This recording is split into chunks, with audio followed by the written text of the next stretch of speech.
Assalamualaikum warahmatullahi wabarakatuh. Masih dari lantai dasar Gedung Sentral Bisnis Jakarta Islamic Center Radio JIC, Suara Peradaban Islam Jakarta. Alhamdulillah senang sekali Bang Dipo Usman kembali hadir menemani ruang dengar Mitra JIC edisi 8 Desember 2023. Mudah-mudahan Mitra selalu sehat, selalu bahagia di Jumat penuh keberkahan, Jumat Mubarak ya. Dan tentunya Bang Dipo sebagai tuan rumah program Bincang Sehat yang kerjasama dengan Rumah Sakit Islam Jakarta Sukapura Kelapa Gading tentunya hadir menemani ruang dengar Mitra JIC. Hari ini temanya amat seru sekali karena ini sepertinya sudah mulai merambah kepada ibu-ibu yang baru saja melahirkan begitu, atau nanti kita akan bahas bersama-sama. Tema utamanya adalah atau spesifiknya baby blues. Kira-kira Mitra JIC apakah termasuk yang sudah pernah baby blues, atau ternyata gejala-gejala selama ini yang tidak kerasa, oh ternyata itu adalah baby blues toh. Nah, langsung saja sudah hadir bersama Bang Dipo Usman, ada Bu Bidan Indah ya, yang beliau ini merupakan tim kesehatan dari Rumah Sakit Islam Jakarta Sukapura yang sehari-harinya beliau di Rumah Sakit Islam Sukapura di ruang ataupun di Adawiyah, apa itu ruang ya? Iya, ruang bersalin. Ruang bersalin Adawiyah. Langsung saja kita langsung menyapa Bu Bidan Indah, atau langsung Mbak Indah aja langsung ya, Mbak Indah. Assalamualaikum, Mbak Indah. Waalaikumsalam, Bapak. Apa kabarnya? Baik, alhamdulillah. Iya, manggilnya Bang Dipo aja. Oh, Bang Dipo aja, iya. Biar akrab gitu. Biar akrab, biar tambah muda juga ya. Baik, Mbak Indah, hari ini kita akan bahas seputar baby blues. Betul. Bang Dipo sih selama ini taunya baby blues itu apa ya? Ketika dia sudah melahirkan, dia tidak menerima kenyataan, kemudian dia tidak apa ya bahasanya? Tidak, pokoknya sama belum anak itu akhirnya gitu belum siap begitu. Dan keluarga Bang Dipo juga ada juga yang terkena ini sampai sakit, dibawa ke rumah sakit gitu kan. Dan ini memang harus harus ditangani segera mungkin. Ada juga filmnya Baby Blues ya. Ada. Itu, udah nonton? Udah nonton Baby Blues. Iya, jadi agak sedikit paham lah seputar baby blues itu, tapi belum tahu secara teorinya ini seperti apa. Mbak Indah karena pertama kali katanya ya. Betul. Di rumah di studio kita. Sapa dulu deh Mitra JIC biar tambah akrab dan kenal lagi. Silakan Mbak Indah. Assalamualaikum Mitra JIC, saya Bidan Indah. Salam kenal. Baru pertama kesini jadi masih nervous, masih baru. Mudah-mudahan apa yang kita bagikan saat ini dapat bermanfaat. Amin. Buat pemirsa sekalian. Iya, amin ya robbal alamin ya. Nah, kita langsung masuk ke tema kita hari ini, Bu Bidan Indah nih, berkaitan dengan baby blues. Ya. Kalau baby kan bayi blues itu. Blues itu jadi kalau baby biru blues atau itu, bukan blue. Itu bahasa Inggris ya. Bahasa Inggris ya. Jangan dipisah gitu ya. Baby blues itu gangguan psikologis pada ibu pasca persalinan. Biasanya sih terjadinya itu 3 sampai 4 hari setelah bersalin.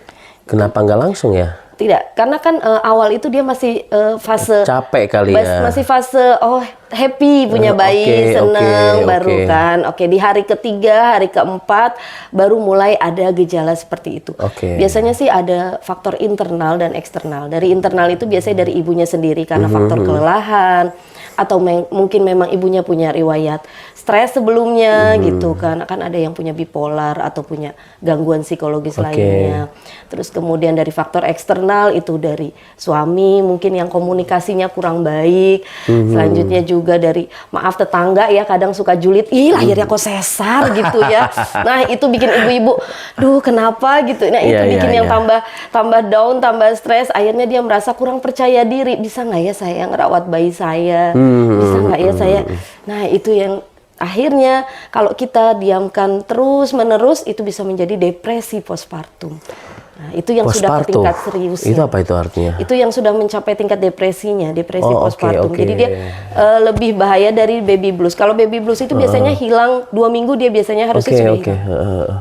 Gitu. Kalau udah depresi tingkat tinggi dan itu harus butuh ke psikolog, psikiater, gitu, butuh penanganan. Bahkan banyak juga ya yang sampai akhirnya ke rumah sakit kembali ya. Betul. Berarti kasus seperti keluarga Bang Dipo yang terkena baby blues sepertinya dibawa ke rumah sakit itu udah tingkat depresi sampai. Harusnya nih kita sebagai keluarga lingkungan sekitar itu sudah mulai peka. Kadang gini ya, ibu itu kan tidak menyadari kalau dia, oh saya terkena baby blues apa bukan. Pasti belum ada pikiran seperti itu, karena dia kan masih beradaptasi dengan situasi ini, situasi pasca bersalin, apalagi ibu yang anak pertama, belum pernah, jadi dia belum paham. Nah, lingkungan sekitar ini yang membantu kita. Oh, kamu kayaknya kecapean atau kelelahan, jadi dia gampang sedih, susah tidur, makan juga nggak nafsu, gitu. Awalnya pasti gejalanya seperti itu, terus sering pusing. Nah, nanti lama-lama kalau misalnya dia sudah serius, mungkin ada seperti penolakan.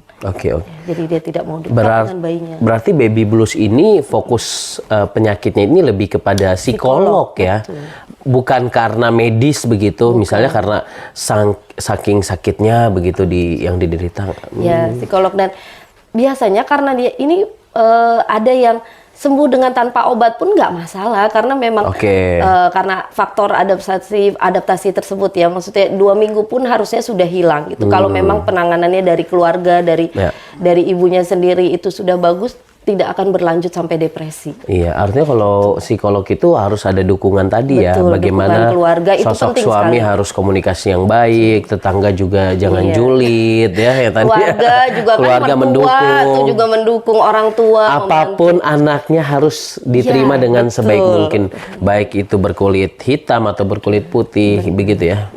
Karena itu berpengaruh kepada ibunya ya. Karena nanti kalau ibunya udah stres, udah mikirin, dia nggak fokus lagi ke bayinya. Dia udah, duh kayaknya saya ini deh nggak bisa nih ngurus bayinya. Jadi dia ada rasa kecenderungan kurang pede mungkin karena omongan-omongan dari luar. Karena jadi faktor dari seseorang itu terkena baby blues itu tadi. Ya, jadi ada internal, ada eksternal. Ada internal dan eksternal. Dan ini pure masalah psikologi. Ya. Bukan kayak semisal kayak keturunan gitu, enggak ya? Tidak ada keturunan, karena ini faktor psikologis. Mungkin nggak sih karena begini, karena dengan adanya sosial media begitu,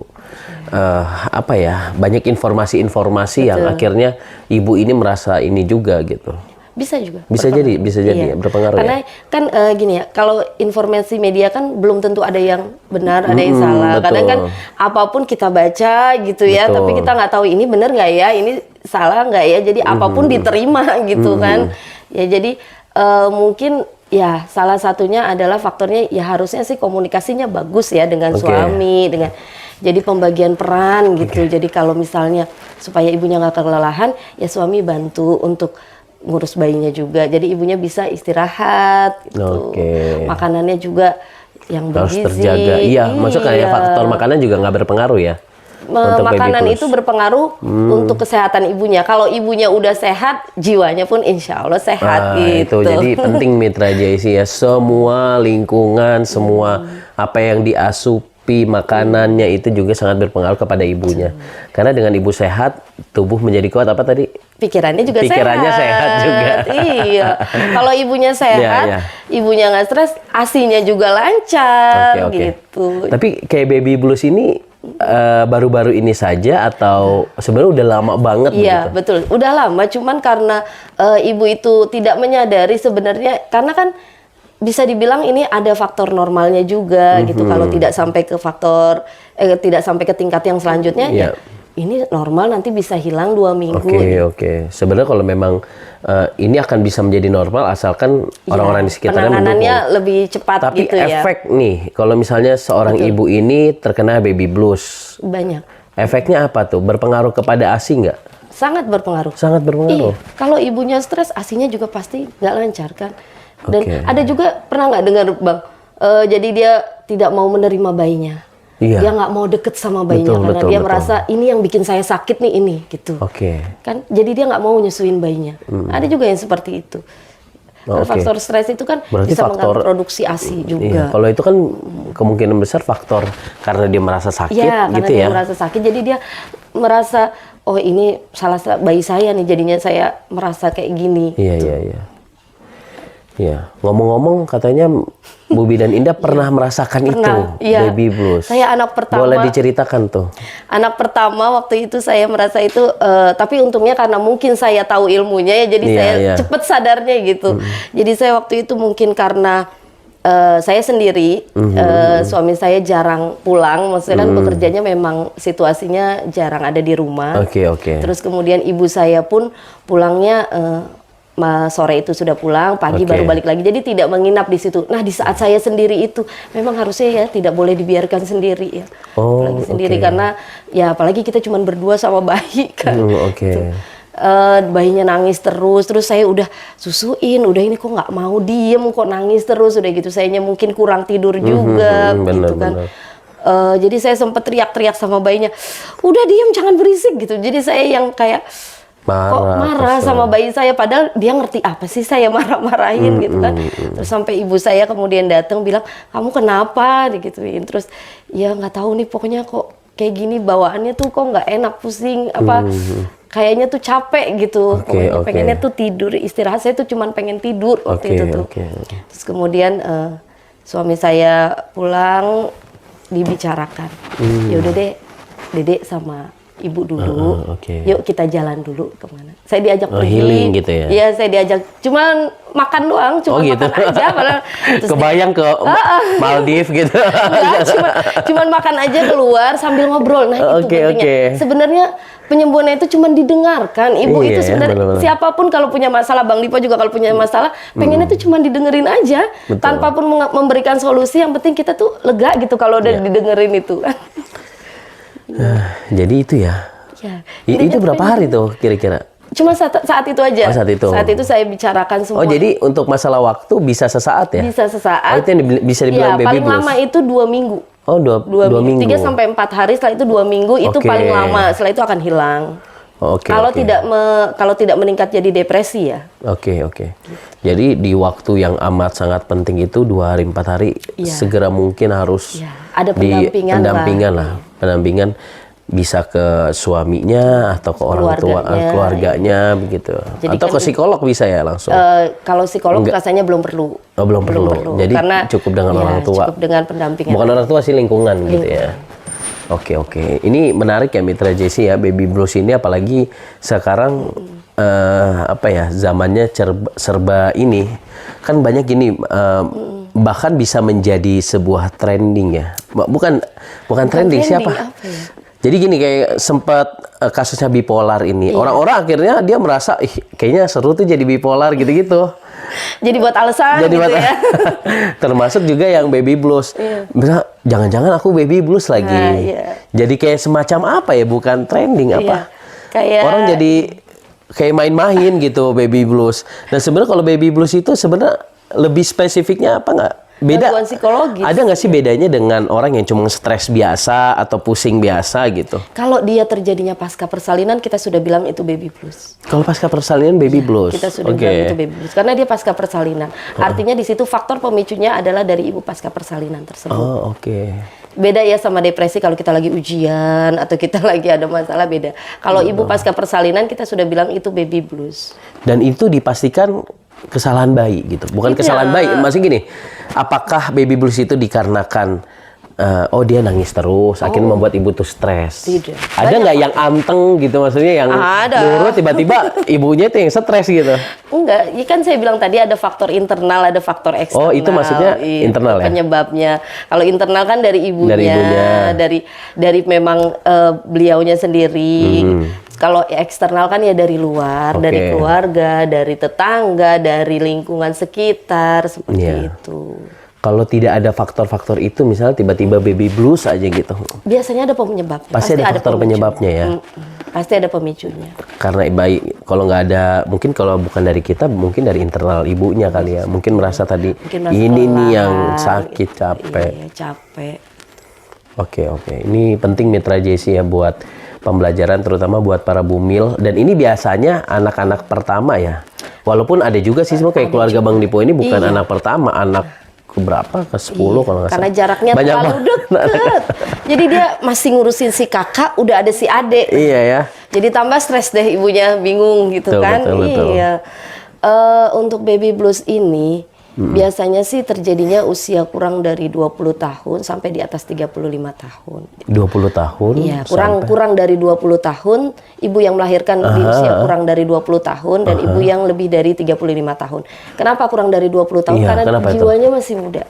Oke. Jadi dia mungkin yang tadinya masih bebas, happy, masih main-main, tiba-tiba sudah punya anak, kemudian ada keterikatan bahwa dia nggak bisa lepas sama anak ini. Gitu. Sehingga itu ya, makanya ada anjuran dari pemerintah, mungkin salah satunya itu kali ya. Kalau di atas 35 kenapa itu? 30 ya? 35, di atas 35. Di atas 35. Iya, di atas 35. Karena faktor, harusnya sih usianya sudah matang ya, tapi justru kan karena ini mungkin sesuatu yang baru, terus kemudian ibunya itu, kalau orang biasanya menikahnya itu, punya anak itu agak lama, biasanya kan ada beberapa faktor, apakah dia menunda atau memang ini loh, saya baru hamil dengan sekian tahun, saya baru hamil, jadi dia merasa ingin menjadi ibu yang sempurna. Tekanan-tekanan itu yang, nah saya harus begini sama anak saya harus begini. Jadi dia memforsir dirinya sendiri bahwa dia harus menjadi ibu yang sempurna gitu. Akhirnya dia, tekanan itu yang bikin dia jadi, saya nggak boleh tidur, anak saya ini saya harus standby, saya ini. Itu ya, jadi kita nggak boleh juga terlalu berlebihan dalam memikirkan hal-hal yang sebenarnya belum terjadi tapi udah dipikirin aja ya. Ya, tapi kalau misalnya gini ya, kalau di Rumah Sakit Islam Sukapura sendiri punya nggak sih kayak program sebelum melahirkan itu kayak ada edukasi supaya baby blues ini tidak masuk ke dalam kehidupan ibu pasca melahirkan gitu. Bagusnya sih ya dari kehamilan itu kita sudah bisa harusnya mendeteksi. Gitu. Betul. Dari kehamilan itu kita sudah bisa mendeteksi, artinya ada tidak kemungkinan ibu ini untuk ke arah sana. Dari pemeriksaan kehamilan saja. Soalnya dari pemeriksaan kehamilan kita lihat ibunya kan bisa kelihatannya dia dengan penerimaan kehamilan ini dia happy nggak, seneng nggak kehamilan ini diharapkan atau tidak, terus kemudian gimana keluarganya, suaminya mendukung nggak? Karena berpengaruh ya. Iya ya. Jadi dari pemeriksaan kehamilan oleh dokter, oleh bidan itu bisa disampaikan kalau memang ibunya ada sesuatu yang mengganjal. Iya. Nah itu sebenarnya harus ada tindakan preventif yang dilakukan ya, entah itu edukasi atau sering-sering baca-baca lah ya untuk bisa menghindari baby blues ini. Tapi untuk mempengaruhi perkembangan tumbuh anak itu enggak ya? Enggak tapi paling ASI ya. ASI, karena ASInya karena itu. Faktor stres itu jadi ASInya takutnya berkurang produksinya gitu kan. Jadi nggak lancar karena dukungan suami, dukungan keluarga untuk ASI aja itu kan sangat berpengaruh sekali. Kalau ibunya tenang, ASInya pun lancar. Oh, tapi baby blues itu pasca melahirkan? Pasca melahirkan. 3 sampai 4 hari. 3 sampai 4. Misal kalau misalnya udah misalnya bayinya udah 5 bulan ke atas gitu. Oh, bukan. Itu bukan baby blues ya? Bukan baby blues. Takutnya itu awalnya baby blues, kemudian meningkat jadi depresi postpartum. Karena depresi postpartum itu bisa 1 tahun, 2 tahun. Serem juga ya berarti ya. Kalau itu makanya yang bisa sampai kayak membunuh bayinya sampai iya. Itu kemarin ada kasus juga itu ya, seorang bapak, nggak ada hubungannya sih sama baby blues ya. Itu bapak blues ya. Bapak blues itu membunuh 4 anaknya itu. Tapi ini harus diperhatikan buat para ibunda karena Bang Dipo juga kan punya istri, kemudian punya anak yang memang berdekatan. Saya kurang tahu apakah itu baby blues atau tidak. Tapi yang penting komunikasi itu, kemudian saling pengertian itu menjadi sebuah kunci ya. Itu agar baby blues ini segera tertangani jadi begitu. Parah, tapi kalau misalnya dia bawa ke bidan, nih misalnya bidan nih, namanya suaminya panik begitu kan. Boleh. Kemudian istrinya itu kena baby blues, bidan kita panggil, itu biasa apa tuh terapinya? Boleh. Biasanya kami hanya edukasi. Ibu itu cuma pengen didengar kok. Oh, edukasi. Ya, secara obat gitu nggak ada ya? Obat atau ada terapi-terapi itu gitu? Kalau sudah sampai depresi. Kalau cuma baby blues biasanya ibu itu cuma pengen didengar. Cuman pengen ngerasain keluhnya, unek-uneknya ibaratnya keluar. Disampaikan begitu ya. Iya. Ya, menarik ya. Itu kalau di usia 20 sampai 35 berarti bukan berarti aman juga ya. Tapi faktor rentannya itu di bawah 30 sampai di atas 35. Tapi tidak menutup kemungkinan di misalnya di atas 20 itu kena, ya ada juga kan saya bilang tadi berbagai faktor ya, ada dari faktor internal, dari faktor eksternal gitu kan. Banyak yang mempengaruhi. Kalau ini ada nggak sih kayak misalnya jenis-jenisnya atau ada nggak misalnya tahapan misal ini udah masuk tingkat ringan nih baby blues, ini sudah parah, itu bisa kita ketahui nggak misalnya biar misalnya kita konsultasi sama ke psikolog gitu, jadi kan biar lebih jelas gitu. Justru kan orang sekitar ya yang biasanya menilai ya gitu kan, dari suaminya, kok kamu kayak gini, kok kamu kayak gini, itu biasanya ada perubahan pasti di istrinya kan.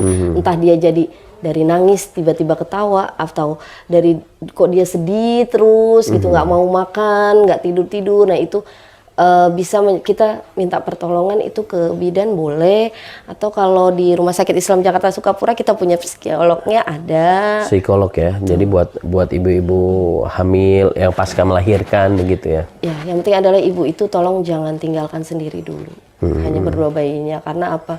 Pasti dia memikirkan banyak hal di situ, butuh bantuan dari makannya si ibu, terus dari ASI-nya juga nanti akan berpengaruh begitu ya. ASI-nya, iya. Jadi kalau bisa pendampingan itu 1 minggu setelah ibu lahir, tolong didampingi dulu oleh keluarga, bisa membantu mengurus bayinya juga, jadi ibunya tidak terlalu kelelahan. Iya, iya. Gitu. Karena memang salah satu hal yang sering terjadi ya ketika terutama anak-anak pertama begitu ya, seorang ibu kan biasanya stresnya lebih ya, karena kan mulai dari ASI yang tidak keluar, itu boleh diceritakan tuh. Sering-sering seperti itu apa yang bisa yang menyebabkan akhirnya ibu ini kadang suka sering belum menerima begitu.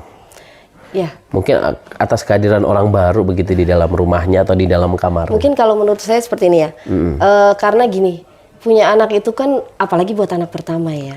Itu benar-benar kita masuk ke dunia baru yang kita belum pernah sama sekali. Itu yang tadinya kita bisa happy main-main keluar apa segala macam, sekarang kan nggak bisa. Nah itu yang mungkin perubahan kemudian bentuk tubuh si ibu yang tadinya mungkin langsing jadi agak melebar kan, kemudian jadi mau mandi aja nih buru-buru karena anak udah nangis. Jadinya itu yang bikin si ibu itu tambah, aduh kok capek ya, kok begini ya, punya anak kok gini gitu kan. Mungkin ya itu jadinya ibu itu merasa kalau ada orang sekitar yang membantu kan, udah nggak apa-apa mandi aja dulu, makan dulu, nanti ini ibu yang pegang. Nah itu kan membantu sekali gitu. Terus untuk suami juga nih, kalau pulang kerja misalnya, jangan semua apapun itu yang tentang anak itu adalah urusan istri. Istri atau ibu. Ingat bagi peran. Gitu. Jadi tidak semua, kadang kan ada suami yang udah anak mau urusan kamu gitu. Enggak juga, kan kita ada bagi peran. Bagi peran ya. Jadi kalau istrinya mungkin mau istirahat, atau saya udah nyusuin nih, nanti kalau bangun tolong ya digendong dulu, saya mau tidur dulu sebentar. Suami bisa. Atau mungkin kalau pijat laktasi, biar ASI-nya lancar, tolong dong saya pegel, boleh nggak minta pijitin laktasi, bantu pijit laktasi supaya ASI-nya lancar dan rileks juga buat ibunya begitu. Terus pulang kerja dengerin istrinya mau ngomong apa aja dengerin aja gitu, nggak usah dikomentarin, cukup didengar, karena ibu itu cuman pengen didengar aja. Pengen didengar.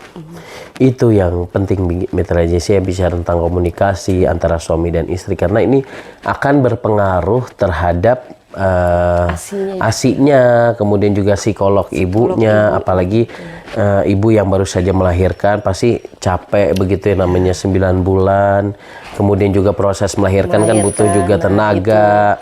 Takutnya juga ada mungkin ya salah satu faktornya juga bisa karena trauma persalinan, jadi riwayat persalinannya yang tidak enak gitu, mungkin ada kasus perdarahan atau apa, mungkin itu yang membuat ibu ketakutan juga bisa. Iya. Riwayat persalinan. Tapi biasanya kalau misalnya ngomong sakit ya, misalnya gini, sesar sama normal, itu sama aja kan ya? Maksudnya gini, berpengaruh terhadap baby blues nggak ibunya begitu? Enggak.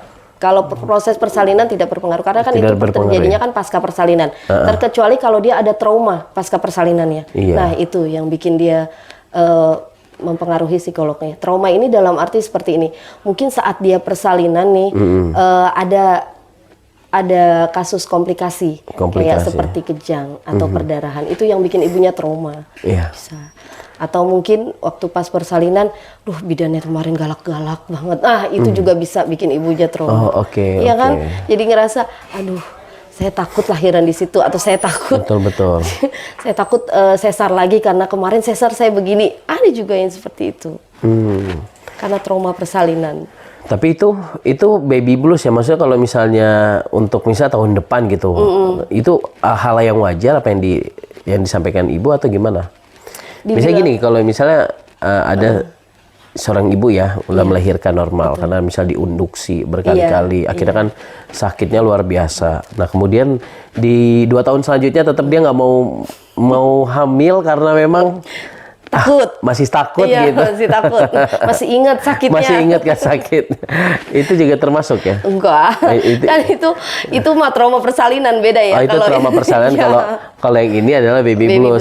Jadi pasca persalinan. Pasca persalinan itu yang harus dibedakan begitu. Dan ingat, baby blues ini pada saat pasca melahirkan ya, artinya bukan 6 bulan kemudian kok kayaknya saya sama anak ini kurang suka gitu, misal kayak gimana gitu ya. Itu pasti ada faktor lain itu. Iya. Atau mungkin ya karena itu baby blues yang tidak tertangani jadilah depresi. Iya.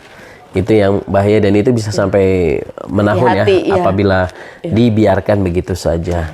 Itu Mbak Indah. Ada lagi nggak informasi yang pengen disampaikan? Oh iya. Sebelum kita tutup. Mungkin kalau ibu-ibu ada yang atau keluarganya di sekitarnya ada yang mengalami seperti itu, tolong kita sama-sama aware. Siapapun itu, ibu yang melahirkan itu butuh perjuangan. Prosesnya panjang dan menyakitkan. Mau lahir normal, mau lahir sesar, tidak ada bedanya. Semua sama, semua sakit. Jadi jangan bilang lahir sesar tuh nggak sakit Bu. Jadi kita yang sebagai lingkungan sekitar itu lebih aware, lebih peduli gimana caranya supaya si ibu itu nyaman, si ibu itu merasa oh bisa kok kamu bisa gitu. Kita kasih dukungan, itu penting, dukungan. Terus kemudian jika mungkin salah satu keluarga atau apa, yuk sama-sama kita gotong royong, kita sama-sama bantu ibu tersebut gitu. Kan ada PKK, ibu-ibu PKK dan Posyandu, itu bisa kita sampaikan ke Bu Bidan, ayo ke Bu Bidan tuh, ke Posyandu untuk bicara ini loh ibunya kemarin begini nangis terus apa gimana. Itu nanti kan biasanya di Posyandu itu ada Bu Bidannya. Benar-benar. Itu bisa minta bantuan ke situ. Kemudian kalau misalnya mungkin belum bisa tertangani, bisa dibawa ke psikolog. Di Rumah Sakit Islam kami, Rumah Sakit Islam Jakarta Sukapura, kami mempunyai profesi psikolog yang sangat berkualitas. Jadi ibu bisa untuk berobat di sana. Dan kalaupun dibutuhkan ada psikiaternya juga.